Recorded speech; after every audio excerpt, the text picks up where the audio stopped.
Hi, everyone. My name is Ashley Carr, and we are here with another episode of our beloved series. We're here this morning with Marycelis Otero, who hopefully you've seen her video that we put out earlier this week. This is one incredible human, you guys. I absolutely have no idea where to begin. You're a postulant, right, in the Diocese of Atlanta. You're studying at Kindler School of Theology at Emory University. You're married to a priest. You you live and breathe church and theology. And you just have an incredible story that, tomorrow is your birthday, and the events of your life that have gotten you to this particular birthday, I think, are really extraordinary. And your story is important and one that people need to hear. And so thank you so much for telling your story and being open to sharing the ways that you share. Thank you, thank you, thank you. I am really honored to be here. The Lord has been merciful to us, and His love is everlasting. I cannot say, He is just awesome. Yeah, amen. All right, and that's all we have to say. No, I'm just kidding. So yeah, no, yesterday we were talking, and I'm like, oh, this is a beautiful poet in our midst. For someone who speaks multiple languages, you've got a beautiful way of saying things that I'm excited for people to hear. So we'll just dive right in, assuming that folks have watched your video. I'm gonna start a little ways into your video. You talked about how you were in Las Vegas and then you came to Atlanta. You're experiencing homelessness in Las Vegas, and then you that led you to Atlanta. And I'm sure I don't want to unpack every detail of that transition, but I'm wondering if you could talk about, were there people along the way who acted as sort of angels, people who helped you get from there to here in safe ways and in successful ways? Or can you talk about who God put into your life in that time to get you to this place? Well, the Lord has been grateful, and it has been just beautiful. During that time, I was suffering, having to fly out of that situation. Being It is really hard being an immigrant on your own country. I am from Puerto Rico, and even though that we are citizens, we receive a lot of racism, and we receive a lot of things that comes with speaking Spanish. Sadly, um, and it was hard for me to come into a place in which it was hard, and it was what I call a cold place. In our community, the Latin community, we are really family oriented. Like in Puerto Rico, everybody's your cousin. It doesn't matter who it is. You are my cousin. We love a lot, and it was hard. And I am blessed that the Lord had placed long-lasting friendships in my life. I work a lot in Puerto Rico with the Catholic Diocese of Arecibo, and I have their friends that were living here in Atlanta, and they were able to bring me. So I basically everything that I had was in a piece of luggage, and I just sit down in the roller coaster of life and allow Lord to catch me because I'm here. Right. That's so beautiful. And so it was, church that brought these people to your life, right? So I mean, God brought these people in your life through church. So Yes, yes. word to the wise, go to Yes, church, kids. It's I, I, important. I was never hungry. There was always a plate with tortillas. There was always a pan with jamón. There was always some baleadas. You know, I was covered. Hmm. I was covered. I felt that I crossed a valley of death, Hmm. but my life was spared. Hmm. Wow. Did you feel confident in trusting that you would be covered, or were there moments where you were really not sure, what I was going to happen. I didn't want to give the option to not trust in God. Mm, Um, there was really dark days. I can say that. sure. There was really breaking hard days. Um, as part of what happened to me, my kids were separated from me for many years, and I was completely broken. Everything that I had was gone, Mm, and the only refuge that I have was just being in the Holy Spirit, mm, because that's what I learned growing up. right. I grew up just across a small Catholic parish in a really tiny town in Puerto Rico, from the rainforest. Oh, And my godmother, Rosalidia, she's in heaven. She showed me how to love. She mm, showed me how to believe, and the Holy Eucharist. That faith was there. So the only thing that I had was within me, because mm, every time that we go to the Eucharist, we have that encounter. So that right. allowed me to be strong. Hmm. I love that. I think you talk about in the video, you talk about how you were sure that the Lord never left you. You say you had to learn how to do things on your own, maybe without the help of a husband or, family close by, but you weren't alone, right? You had the presence of God with you. And did you have moments where you began to doubt that, or were you just assured constantly because of your faith that God was with you? You know, the beauty of living in a relationship with God is that you have to be confident to be upset and accept that you're upset and accept that you don't want that conversation. But God is such a gentleman. He's such a great redeemer that he will be standing, giving you the time to process your feelings and look back at him. Hmm. But Yeah. even though there was moments in which I'm not gonna talk to you, um, I always knew, there is something. It's like when you are really, really, really cold and you sit down in the front of the fireplace, the fire doesn't talk to you, but you still feel the warmth that is coming from it. Hmm. So Wow. when we start swimming and immersing ourselves in that relationship with God more than a religion, when you have that intimacy, even when you are not actually like understanding what's going on, you have that faith. Hmm. Yeah. I love that. That's so right. That's so it. I so someone said to me the other day they were really struggling through a tragedy, and they said, "I just wanna blame God." And, I sort of said, "Okay, God can take it, just do that for a minute, and it's okay." God's as you said, a gentleman. God's not gonna pack up God's toys and go home, like, God can handle it if we need to shake our fists in the air a little bit. That's okay. But I love the way that you articulated that. I mean, that fire image is really, really beautiful and so spot on, and yeah, you do feel it, even when all the anger subsides and all of the rest of it falls away, you can feel the warmth from God that is uniquely God's.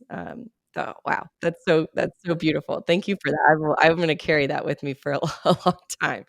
Uh, you talk about, in the video, you talk about how God's purpose never left you, and I want you to talk more about, hey, how you know what God's purpose is, and how you were able to use that as sort of a guiding star. Well, as I share, I live just across the street from a small parish. So when I wanted to escape home, I just go there. And my godmother, she was the Sunday school teacher. So she basically had the keys. Um, I will escape and spend time in front of the Holy Sacrament. And Mm, I knew that I wanted to be one of his priests. So when I get ready to do my first Holy Communion, we have a reconciliation services. And on that reconciliation service, I talked to my priest really proud. Dun, dun, dun, dun, dun. I want to be just like you. Um, but I discovered that I had things that prevented me to do so for a lack of a better explanation in the Roman certain reproductive organs, Catholic. yeah, right. So I naturally swim towards things that allow me to be close to him. Mm, I always were really thirst of his presence. mm, And I learned with my family to love everybody as you are treating Jesus itself. mm, So I believe that his purpose never led me because he safeguarded my mind. mm. He safeguarded me from many situations. I can tell you, I danced tango with death in many occasions, but I always had a hand to hold me and drag me out of it. Mm, And I believe there is a bigger purpose in our sufferings. I can yeah. sit down with someone that is going through difficulties and I can look into them and say, hey, I did it. It's going to be hard, it's going to hurt, but there's light when you cross it. Mm, You know, and it's just having that know that you know that you know that you know that is not on my time. We get desperate as humans. yeah. But if he promised something in your life, it's going to be fulfilled. Mm, yeah, that's it. You are so wise. I'm learning so So many why? things from I'm you. learning from you. You're So gonna make me beautiful. blush.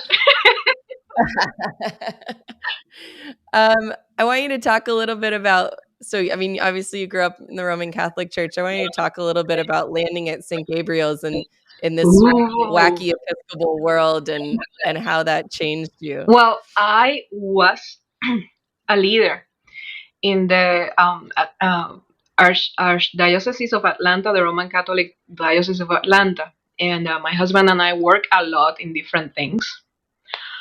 I have a person that is really, really, really close to our heart. Um, and he and his husband are dear friends that I adore. And I had to teach things that were not in accordance of my belief and my understanding of the dignity of every human being. Mm, And I was feeling that even though I was working with teens and I was doing all these things, there was something that I was missing. There was something that always created kind of like a hole, you know? mm, And we yeah. start praying, we start fasting, we start doing research. And we meet with one dear friend of us, Father Ricky Bailey. Mhm. And he actually, I start asking questions. My husband start asking questions. And one day Ricky just say, you guys have to talk to each other because you both are asking me the same questions. But I was afraid to ask because I didn't want, Edgar to feel bad. And he was afraid of me to feeling bad. And it's like, okay, let's talk. So we were invited to go one day in that mission. At that moment, the Hispanic congregation was starting to be formed at San Gabriel's, and we went incognito. So we discovered home. Mm, Somehow we found that the Episcopal Church has the real presence of the Holy Eucharist. That was the break it or make it deal on me. I was not going to step on a tradition that didn't had that tradition that I discovered that we have a apostolic succession, we have big history, we have tradition, but we also have science. and we have Mhm. understanding, and our questions are open, and we respect Yeah. the dignity of every human being. So when I entered San Gabriel's, it was like when you're taking being taken out of if you're fish and you're in a small container, and then they let you go in the ocean.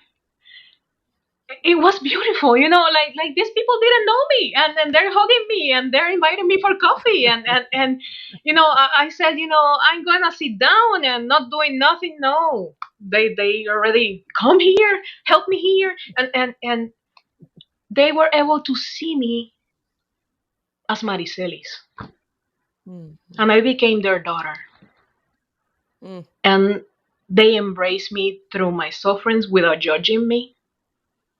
Mhm. Brenda Petrie, Jean and Jean Waller, they're people that mark our lives. Father Peter Right. Wallace, he's Mhm. just a beautiful, dear soul. Mhm. And we knew we were home. We feel their Mm. presence, we feel the love, and that's how Christianity should be. They knew Christianity on the first ages, not because their logos and their creeds and all that. It was how they treat each other. Right. And I found that little piece of safe heaven at San Gabriel's. Really, really tiny, on a really, really tiny, space in North Georgia. Yeah. I love them. They're my peeps. Shout out to St. Gabriel's. I love that. That's how church should feel when people walk through Yes. the door, and I- not every church is right for everyone, and you got to kind of shop around until you. But when you find Yes, that one, yes. it Regina, it does feel right. I cannot say much more names because it's like everybody. I will spend the entire Right. interview telling you names. I love it. It's like your awards acceptance speech where we play the music to get you off because you're just saying names. I love it. That's perfect. I mean, that's exactly what we should do. We do not do the work of faith and believing and church by ourselves, right? There's a great, right, an incredible village of people who want to love us the way Jesus loved us, and who we love the way that Jesus loved us, and that's invaluable, and that's exactly what we should be doing. So I wanna ask you, we're coming close to the end, but I wanna give you an opportunity, and you can say, "Hey, Ashley, pack your bags. I don't wanna talk about this." But, you mentioned being a victim of domestic abuse in your video, and, you and I have talked a little bit about that, and I certainly don't want you to recount, what that was like or anything, but I know it's important to you, to tell the story of sort of who and how you are on the other side of that, and that it's not the violence that defines you, but how you kind of came out of it, and who you are now. And I wonder if there's anything you want to say about that, um, for ears that might need to hear such a word. Violence doesn't have specific domestic violence, doesn't have a gender, doesn't Mm, have a nationality, doesn't have specifics. But being able to understand that the actions of other persons are reflected on their problems, and being able to discover yourself as beloved by God, as a valuable piece, will help. I after the Lord has brought me to the promised land, like we will see, like the story of Moses. I have been able to finish my undergrad. That was a big dream. I lacked for many years, but I had the opportunity and the blessings of finish my undergrad, and right now going through education, and just allowing God to take control, but also put your mm, feet in action.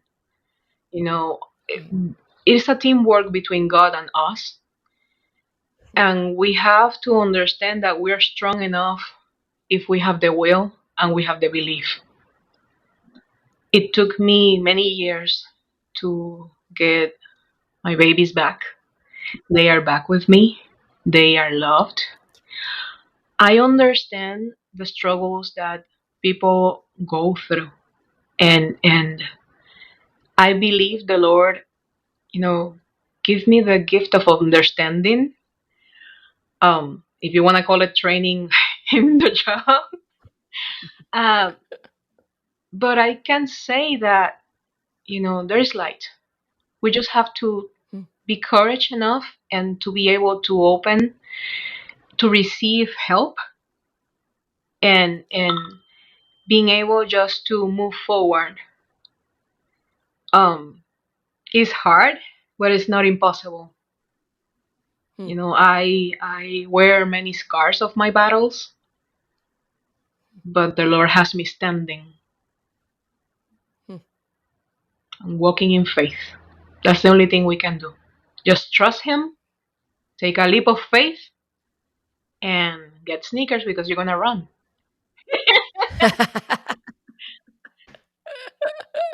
I love that. Yes, perfect advice. Thank you. Thank you so much for sharing that piece. I know that there are plenty of people who are quietly suffering through something similar to what you've gone through, and I think many people wonder what the role of faith is in such a And dark I'm telling you, and my tragic community situation. that received me built me. Like I was sharing, I landed up in a beautiful community. Um, they took me, um, even they didn't care my nationality or anything. But our families, I was lucky enough to gather together with a Latin community, and it was the sale of tamales that helped me bring my kids. It was the tortillas frescas. It was the labor of my brothers and sisters, that were able to heal me, and they were able to with the hands and love of God to support me. And that's the beauty of our community. When we're gathered together in love with the Holy Spirit, things happen, and I can say that once I get here, I was never hungry. There was always a plate of food. There was always a warm blanket, and God took care of me. Yeah, that's everything. That's amazing.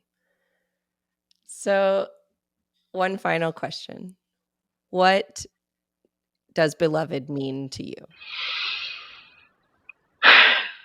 Beloved is more than love. Hmm. You know, in the English language, the word love is so flat, and I'm so sorry, but it's true. It's flat. No, yeah, it sounds better in Yes, Spanish for sure. but I can only explain the beloved in a small phrase, eternamente amado.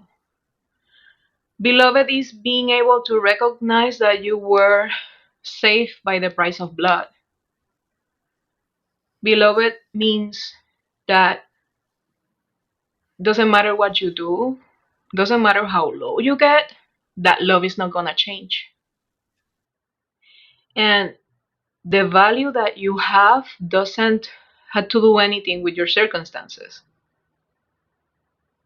It's just knowing that we are loved by a God that created us.